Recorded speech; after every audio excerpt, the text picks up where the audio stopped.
Welcome to This Explainer. Okay, let's jump right in.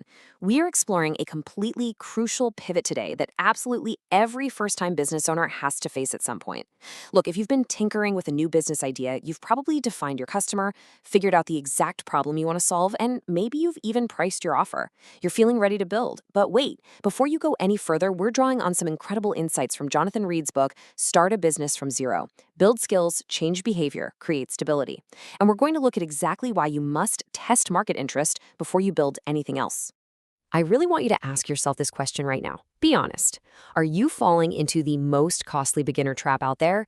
Because so many first-time entrepreneurs start creating these beautiful websites, designing expensive logos literally nobody is ever going to see, and setting up all these complex systems before they have a single paying customer. And it feels productive, right? It feels like real progress because it's highly visible. But honestly, building all of this stuff up front is often just a very expensive, time-consuming way to avoid the anxiety of actually testing if anyone wants what you're selling. So let's dig into why we all fall for this trap so easily. It's largely due to this sneaky little thing called optimism bias. See, when you spend days or weeks or even months mapping out a business idea in your own head or on a whiteboard, you become incredibly attached to it. You start to massively overestimate how likely it is to succeed simply because of the sheer amount of time and energy you've poured into it. Basically, you become blinded by your own unverified enthusiasm, just assuming that the market is going to automatically love your idea as much as you do. And that optimism bias, it feeds right into our next concept, effort justification. This is a brutal psychological trap where your heavy investment in an untested idea makes it incredibly painful to change direction later on. Think about it. If you've spent 3 months and thousands of dollars building a product, you are going to be so stubborn about changing it, even if customers flat out don't like it. Over-engineering just creates rigidity. But on the flip side, running small, simple tests keeps your financial and emotional investment super low, which keeps you wonderfully flexible. To actually overcome that deep-seated fear of evaluation, you've got to make the ultimate mindset shift. You need to stop being the planner and start being the experimenter. Now, the planner operates in a bubble. They seek internal certainty, they delay testing by saying things like, "Oh, I'll test it when it's absolutely perfect," and they completely overbuild. The experimenter, however, knows that perfection is a total myth. The experimenter is out there seeking external data from the real world. They learn incredibly quickly, and they test their assumptions as simply as possible. Now, here's a massive, massive distinction we need to make. There is a huge difference between what people say and what they actually do. When you ask friends or even potential customers, "Hey, would you use this?" they are almost always going to give you polite opinions. They'll say, "Wow, yeah, that sounds great," because, well, they don't want to hurt your feelings. It's a low-commitment situation for them.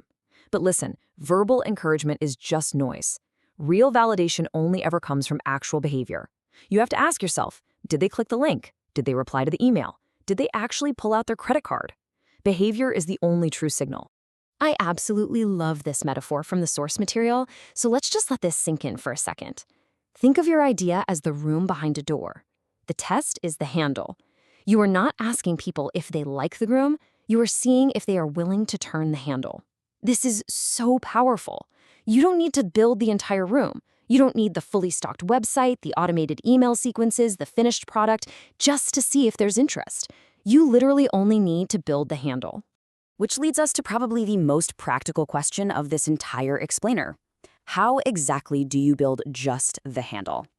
How do you test market interest without spending weeks writing code or setting up a legally registered company? Well, the answer lies in running what we call smoke tests. These are simple, lightning-fast experiments that present your idea as if it already exists, allowing you to observe real human behavior in the wild.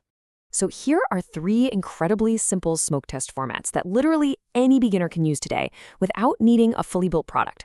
First, a short landing page draft. We're talking just a single basic page explaining the problem and your solution. Second, a simple social media post sharing your offer. And third, a direct message script. These are super low barrier tools. You don't need a massive budget. You just need to put the idea out there in its simplest, rawest form to see if anyone bites. Let's look at exactly what a direct message smoke test looks like in action. You might send something out like, "I help busy professionals organize their tasks so they can feel in control of their day. Reply yes if you want details." It's incredibly straightforward, isn't it? It states the problem, it states the transformation, and most importantly, it demands a measurable action. You aren't asking for vague feedback like, hey, what do you think of this idea? You are asking for a very specific behavior. And that brings us right to the absolute necessity of having a clear call to action, or CTA. If you want to measure interest, you must define a measurable success metric for your experiment. That means giving your potential customer one and only one crystal clear instruction. Reply to this message. Click here to sign up. Send me a direct message.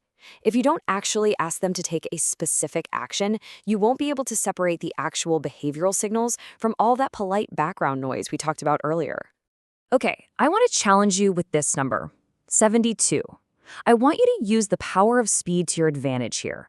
Try to create and run one simple smoke test within the next 72 hours. Seriously, don't give yourself a month to plan it, because if you do, you'll just slide right back into that trap of over-optimizing and overbuilding. The faster you expose your idea to the real world, the faster you stop wasting your valuable resources on blind assumptions. Now, let's say you run your test and the engagement is really, really low. Before you panic and throw the whole business idea in the trash, you need to evaluate friction. Ask yourself these diagnostic questions. Is my message genuinely clear? Is the problem instantly recognizable to the person reading it? Is the call to action simple enough? Sometimes a low response doesn't actually mean your business idea is bad. It simply means your test was poorly communicated. Remember, clarity reduces friction, and friction reduces action. But what if you fix all the communication, you make it super clear, and still crickets? Let's tackle the biggest fear head on here. What if nobody responds? Look, it is completely normal to feel a deep sense of dread about this. Putting an incomplete idea out into the public eye triggers some major evaluation anxiety. It feels embarrassing. It feels like a massive personal failure if nobody clicks or replies to your test. So the crucial point is this: we need to systematically defuse that fear of silence. Silence is not a personal failure, it is incredibly valuable data. If nobody responds, it usually boils down to one of four things. Your message is unclear, the problem lacks urgency, you are targeting the wrong audience, or you're using an ineffective channel. That's it. You now have specific, tangible variables you can tweak for your very next test. Please, literally burn this phrase into your memory. Silence is objective information, not a failure.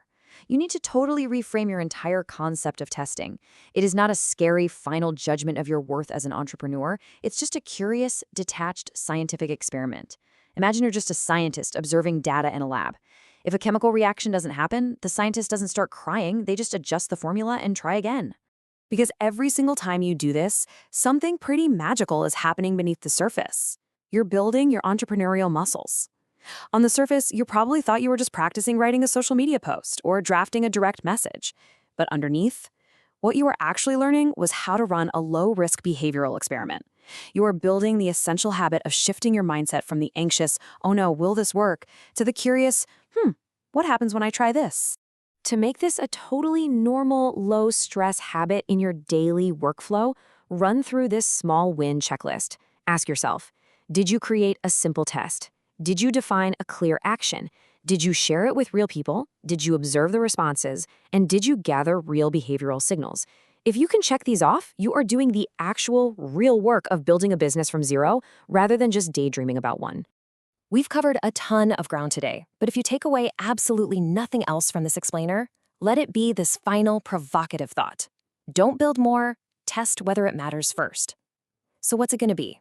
Are you going to spend the next 6 months hiding behind a polished website? Or are you going to bravely build a handle, put it on a door, and see if anyone in the real world actually wants to turn it? The choice is entirely yours. Thanks so much for joining me on this explainer, and I challenge you to start testing today.